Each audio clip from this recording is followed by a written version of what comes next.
I know that when I reached my 40th year, it was a kind of strange year for me because the work had dried up where I normally got my work here in Ireland. And I knew that if I stood still and didn't do anything, it would cause all kinds of problems because you still end up building up debt. You still have bills that have to go out. You still have to meet the mortgage. You still have to pay the electricity, telephone bill. So there was some kind of action that had to be taken. On my situation, what it was that my family stayed where they were, but I had to go to England and work in Birmingham. And I found a job in Birmingham, stayed with my parents, had to travel up and down to be with them. But that was stepping out of those kind of comfort zones. But what I tried to do was to sort of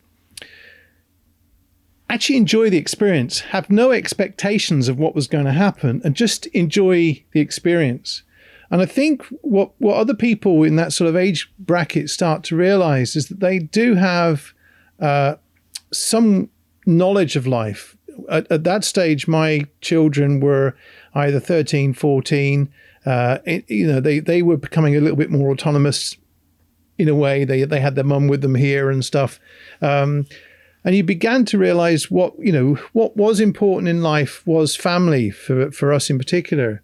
And all we were doing was that particular job just to sort out some kind of little financial situation to give us a little bit more stability until another opportunity arose somewhere else, which I then took. And that opportunity happened a couple of years later and took me in some people would say a backward step, because I went from being a senior lecturer to a lecturer.